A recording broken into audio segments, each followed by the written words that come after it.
The dark side of Gemini is probably one of the most, if not the most dangerous of all the signs. So, the shadow side of Gemini is multifaceted, and many of you already know about the two sidedness or two facedness of Gemini. So, one of the main shadows that you're dealing with if you have Gemini as your sun sign or in your chart is you're dealing with a sort of split. Bipolar is one of the main mental illnesses that Geminis face.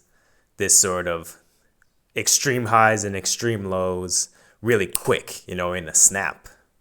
A Gemini can go from being your best friend, sharing words of love, to like, I hate you and you're the worst, and then gossiping and talking badly about you behind your back. So when you're navigating this, it's important to bring understanding to duality. So Gemini is the sign of duality, and Gemini is the sign that's the communicator. So you have the two hemispheres of your brain, the masculine and feminine side, the giving and receiving, the logical and intuitive. And Gemini, in its shadow, is very disjointed and disharmonious in these two hemispheres. Maybe extremely logical and scientific and have no intuitive or natural understanding of natural laws, and they're all trying to figure it out from their head. And that's more likely the alignment because Gemini is an air sign. It's a more masculine, yang energy sign. And in that sense, you're up in the head all the time. That's why people say up in the clouds. This is another shadow, is a great aloofness and even extreme laziness and messiness that comes from that air, being up in the head all the time, thinking and not really being grounded at all, being so up in the air that a Gemini in their shadow can be really indecisive to the point where their whole room is a mess, and they're deceiving themselves into believing that it's fine and that they're okay with it and other people will be okay with it, or they don't even care because they're so up in their head. And that's probably one of the worst shadows also of Gemini, is that unhealthy detachment, that they're so in their mind all the time that it doesn't really matter to them if they make a mess because it's somebody else's problem. Oh, they'll just throw a plastic bottle in the forest or light it on fire in their campfire because who cares, I don't need to think about it. And that deception is another one of the deep shadows of Gemini. Gemini can deceive you into thinking that they love you and they really hate you, or they're really trying to get your money, or they're trying to get your status, or they can deceive themselves, which can even be more dangerous. They can deceive themselves mentally into thinking that they're healthy when they're extremely unhealthy, obese. But their thoughts, they've utilized words, which Gemini is ruled by Mercury. So it's words and thoughts, writing, technology. So a Gemini can deceive themselves into thinking, hey, I'm healthy and vibrant and beautiful, and realize when they really start to begin to step into their truth or receive feedback from external truth, realize that, hey, maybe they've been deceiving themselves. But then there's the trigger, like Gemini in the shadow is when their lie has been found out, they're still going to try to talk their way out of it. A really good example, and my friend's going to hate me for sharing this, but one of my friends who's a Gemini, I won't disclose his name, but he was renting from two other friends of mine in really nice big house, and my two friends who own the house are really, kind, polite, loving, charitable people, and he wasn't paying rent.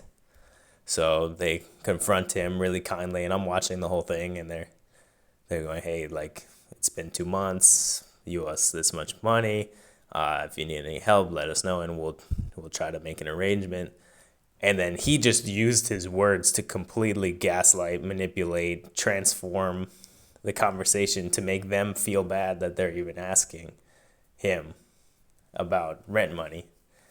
And he dragged that, lie to himself and lie to them on for a while until they finally, two really nice people that would never want to kick somebody out unless it's extreme, they, showed him the door, and then he moves into the garage, and they're like, oh fuck, it's the garage, just go ahead and stay there. It's like not really habitable, but. And then another Gemini, actually in the same house, had saw,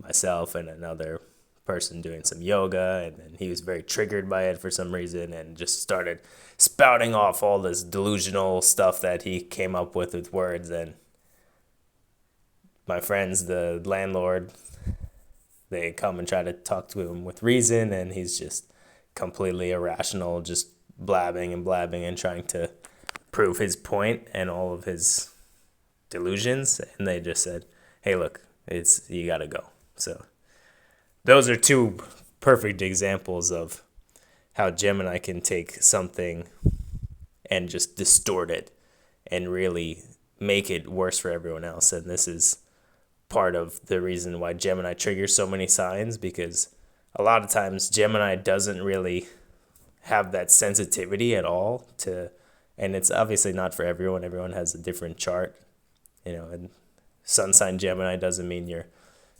totally, insensitive, but that's one of the shadows, is being completely insensitive, hurting other people consciously or unconsciously, and not realizing the karma that's going to come back to them. So that insensitivity can lead to, Gemini is specifically really talking a lot of smack and talking really harsh things about others, and not caring or feeling what result that's going to have. Something I like to say to people is that, if I get hit emotionally, if somebody punches me or hits me with a bat or whatever, that bruise is not going to take long to heal, especially if you have holistic healing and energy medicine. But if somebody says something that hurts me, that could stick with me for a long time, even entire lifetimes of trauma. Those words are vibration and words are energy. So Gemini in the shadow can really use words to really hurt somebody and really make somebody feel like, hey, I feel deeply hurt by what you just said. And then the shadow Gemini, I don't care. You're not me. I'm not feeling you. And that's ultimately the lesson behind the Gemini shadow, is that you are all connected, right? You might think that talking badly about something or someone or hurting somebody's feelings or lying isn't going to come back and hurt you, but it always does, because that's the nature of reality and duality, which is if I say something hurtful to somebody else, eventually somebody's going to say something hurtful to me. If I lie to somebody, eventually somebody's going to lie to me. And that's what the shadow is really needing to learn from the light side of Gemini. Truth, authenticity, connection, and real heartfelt emotional connection, because Gemini is also connected with technology. So one of the last shadows I'll talk about is technological addiction. Gemini can be video game addiction, be that type of World of Warcraft kid that's 300 pounds and glued to the computer, or girly girl who's on Instagram every second of the day and never feeling, which is ultimately something that's hard for Geminis.